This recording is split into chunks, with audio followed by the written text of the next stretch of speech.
Bien, buenos días. Cuando nos referimos a la cuestión de la guerra, se alteran sustancialmente todas las categorías políticas. Por ejemplo, normalmente las personas de izquierdas o los socialistas entienden que el poder del Estado es benéfico y que puede, a través de su actuación, puede mejorar la vida de la gente, controles de precios, salarios mínimos, regulaciones de calidad, todo tipo de prestaciones sociales. El Estado es capaz de cumplir su objetivo, o sea que el Estado, haciendo uso de sus herramientas, también uso de la imposición de los impuestos y de la regulación, esto es de las multas, esto es usando la fuerza o el poder del Estado para llevar a cabo determinadas políticas, se pueden conseguir objetivos. El liberal o el libertario niega eso, dice que normalmente se generan un montón de consecuencias. Aun siendo cierto que se pueden conseguir objetivos, las consecuencias no previstas o las consecuencias no intencionadas no solo reducen el éxito de las medidas, sino que muchas veces son contraproducentes y colocan las situaciones de esas personas intervenidas en una situación peor de la que estaban antes, aunque a corto plazo pudiera conseguirse algún éxito. Hasta ahí estamos de acuerdo. El libertario, por su parte, niega que el Estado pueda conseguir ningún éxito en sus medidas políticas, es decir, que la intervención coactiva del Estado normalmente no solo nos genera bien, sino que engendra un montón de cosas. En la literatura académica abundan los libros, el mítico La economía en una elección de Henry Hazlitt, hasta, por ejemplo, la crítica del intervencionismo de Mises o el poder y mercado de Rothbard. Ahí se estudia por política, se va demostrando primero que no consiguen sus objetivos y consiguen objetivos. Lo que consiguen es hacer más daño o conseguir o obtener consecuencias no inesperadas. Hasta ahí muy bien, pero cuando entramos en la guerra cambia totalmente el escenario. Ahí, para muchas personas de izquierdas, el Estado no puede hacer nada. Porque cuando el Estado interviene bélicamente, no puede cambiar un régimen, genera un montón de consecuencias no provistas y genera un montón de daño social. Solo en el ámbito de la guerra. Al revés, en el ámbito de muchos libertarios y muchas personas de derecha, el Estado cuando interviene ahí, interviene bien. Hace todo lo que consigue y todo lo hace bien. Es una alteración total del orden de pensamiento que yo no la acabo de entender, porque además se da la vuelta inmediatamente. Solo con que hables de una guerra parece que se alteran todas las posturas. El Estado de repente toma su cara amarga o la cara pétrea, ¿no? La cara dura, la cara de la violencia, de la sangre, de la intervención, de la destrucción, y el otro ve la cara positiva como elemento que cambia regímenes, lleva democracias al mundo y cambia la situación de la sociedad. Entonces, vamos a ver, cuando una persona interviene en la vida social, las consecuencias negativas son las mismas en ambos sectores. Es decir, no hay una alteración de orden. Es decir, normalmente también se generan alteraciones en el orden social negativas derivadas de la intervención bélica. Es decir, la intervención bélica es una intervención como otra cualquiera y debe estar sujeta a las mismas leyes que sujeta a las demás. Pero claro, aquí parece que se invierte todo y se vuelve el mundo al revés. Yo creo que la derecha vieja americana eso lo tenía muy claro. Los llamados paleoconservadores lo tenía muy claro.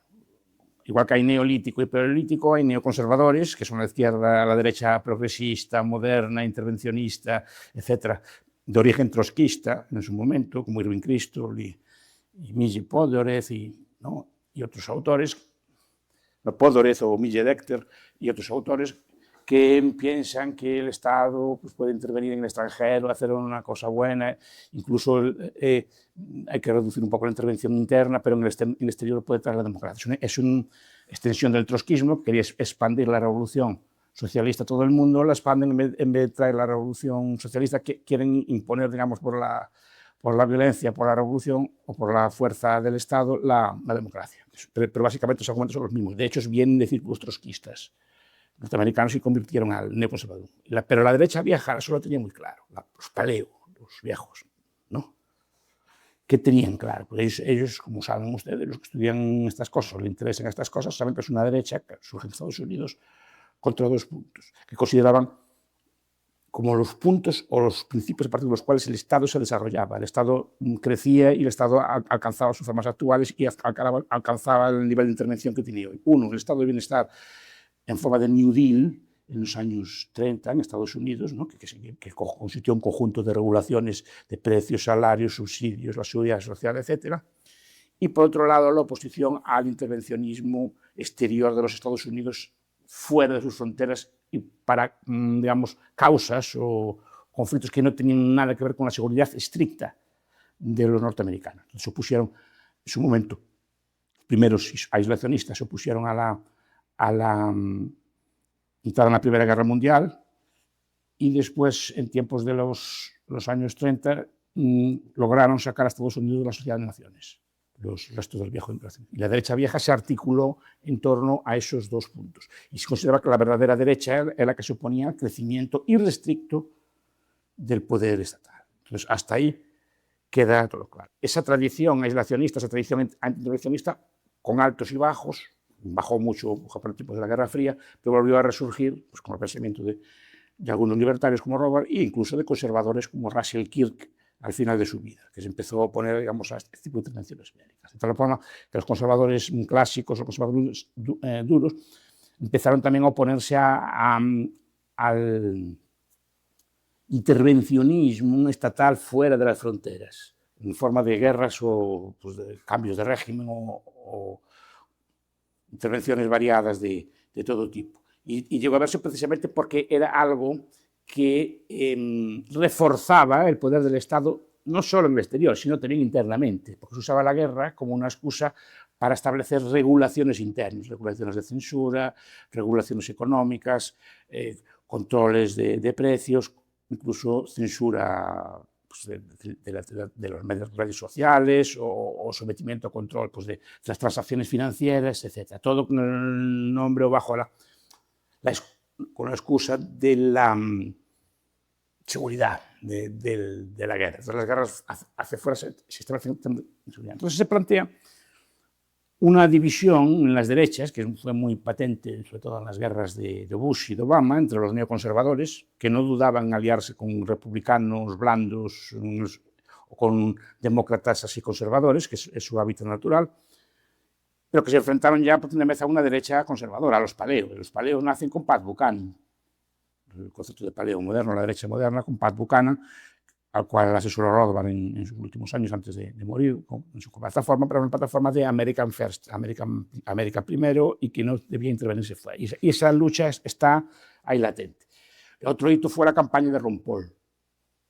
O sea, hace unos años que hizo una campaña también contra las guerras y contra, digamos, que Estados Unidos debía salir de todas las guerras que estaban en el resto del mundo y reducir su intervención externa, eliminar las bases y eliminar su presencia exterior. Es decir, América solo para los americanos. Los demás países del mundo quieren pelear, el problema de ellos. Esa es su teoría. Es una teoría también no intervencionista. Si quieres, coherente, digamos, con el principio de que el Estado no debe intervenir en los asuntos de las personas. En todo caso, debe centrarse en mantener el orden interno y mantener, digamos, el bienestar de sus ciudadanos, pero nunca preocuparse de los asuntos de fuera. Entonces, esa lucha estuvo latente y fue creciendo.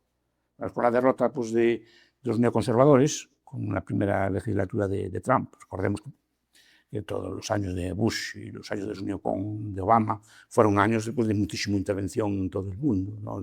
En Libia, en Siria, en su momento en Irak, etc. Hicieron un montón de daño y digamos que el prestigio de la intervención exterior fue muy debilitado, fue erosionando, sobre todo porque muchas de estas guerras no solo, como predecía la teoría, no solo no trajeron las consecuencias previstas, sino que generaron muchas consecuencias imprevistas. La intervención en Libia, en su momento, sí quitó a Gaddafi, ese objetivo lo cumplió, fragmentó el país en varios grupos confrontados, dirigidos por señores de la guerra, sus arsenales que escaparon parte para Siria, otra parte de los arsenales se fue al norte de África, a Malí y a otros países, generando un montón de disturbios y guerrillas islamistas en todos esos países. O sea, lo que era una intervención en un país al final acabó en un conjunto de guerras o conflictos en muchos otros países vecinos o de la zona, que como preveía la teoría. Hay un libro muy bueno, no sé si es muy conocido, de Chalmers Johnson, se llama Blowback. Está traducido al español, aunque tenga ese título en inglés, está en español. Y explica muy bien esto, el blowback es como un boomerang, tú lanzas una intervención y te vuelve en la cara. Exactamente igual que la intervención económica. Solo que en este caso, como no es una intervención que hay precios, que no se ve tan claro, no se ve, pero siempre tiene un montón de consecuencias no previstas. Puede, aún consiguiendo el objetivo inicial, sino que se puede conseguir, pero genera un montón de dinámicas que no son. Ese debate se dio. Trump, Trump pasó a la historia porque en su primera legislatura pues, uno de los pocos presidentes que no inició ninguna guerra. Hecho que fue muy recalcado y que le sirvió de lema de campaña en su última victoria. Y buena parte pues, de los paleos, de la derecha vieja, buena parte de los libertarios, la mayor parte, etc., y otros colectivos, digamos, contrarios a las intervenciones exteriores, pues se sumaron a la campaña de Bush y al movimiento MAGA por ese principio, solo por ese principio, que es un principio de derecha vieja. Y ganó. ¿Y qué pasa? Que Trump faltó a su promesa en la segunda legislatura. Faltó a su promesa, es decir, no podemos estar criticando al gobierno español porque faltó a su promesa de no pactar con determinados grupos y después decir que Trump todo lo hace bien cuando falta a su promesa. Pues faltó a su promesa, y una promesa que era clara y un lema de campaña. Entonces, claro, eso llevó a una escisión en el movimiento MAGA. Cuidado por este tema, porque la cuestión de la guerra, como digo, no es una cuestión solo de intervención fuera, es una cuestión de política interna también, en el sentido que cualquier intervención exterior genera un montón de dinámicas, pero no son inflación, por ejemplo, para financiar la guerra, restricciones pues de movimientos de capital o destinar dinero que pudiera ser usado a otros fines para la industria bélica. Pero aparte es una reducción de las libertades de las personas y además que es una intervención extremadamente dañina. No podemos criticar la intervención en el precio de la cebolla diciendo que está muy mal, o en el precio de la patata, y después hacer una intervención que mata a gente, que destruye pozos de petróleo, que destruye infraestructuras críticas de otros países. Es decir, no es coherente, no es lógico. Es decir, si estás en contra de la intervención de la patata o del alquiler porque está mal, más aún tendrás que estar en intervenciones mucho más violentas que es. Entonces, eso generó una escisión. Buena parte del movimiento MAGA se dividió en dos porque dice, esto no es serio. Es decir, nos prometimos una cosa y al final se está comportando como un neocon. Y de ahí viene la división del movimiento MAGA. Ya en su momento, Charlie Kirk, antes de ser asesinado, había advertido contra la guerra de Irán, creo que habían tenido alguna discusión incluso con el propio presidente, diciéndole que no iniciara ese tipo de conflictos. Después, el ala dura del MAGA, desde Fuentes, que Fuentes no es exactamente del MAGA, ya no apoyó a Trump en su momento. Estamos o no de acuerdo con él, pero Fuentes no negaremos que es una persona de la derecha. Ya en su momento ya había advertido que Trump iba a traicionar a esos principios y ya no lo quiso apoyar en la última campaña. Pero Tucker Carlson sí. Tucker Carlson, uno de los principales apoyos de Trump, las entrevistas famosas que hizo, pues se desvinculó claramente del movimiento MAGA, como se desvinculan varios miembros de su gobierno, incluido el secretario de Contraterrorismo, advirtiendo. Cuidado, el secretario de Terrorismo es un señor que combatió en la guerra contra, digamos, en esos frentes de Oriente Medio, y su primera mujer fue muerta en una bomba, en un atentado, precisamente creo que fue en Siria, o en Irak. Pero, o sea, sus precedentes no son de ser blandito, pero dijo, esto no es así.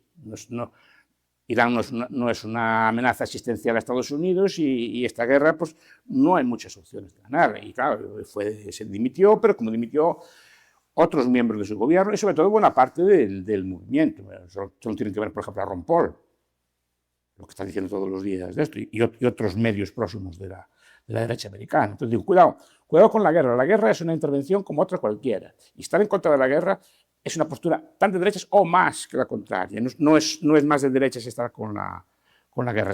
Lo de derechas normalmente es buscar la no intervención, como bien entendieron los miembros de la derecha vieja y como siguen entendiendo los paleomodernos o todos los colectivos que se oponen a todo esto. Las intervenciones en Estados Unidos, en el extranjero, son fruto de colectivos más bien progresistas o conservadores moderados o demócratas moderados, pero no es una cuestión de la de la derecha de verdad, como tampoco es una cuestión de la izquierda, de verdad, eso también hay que decir. Pero eso, creo que ahí son, buscar un poco de coherencia no está mal, no invirtamos los valores en este tipo de temas.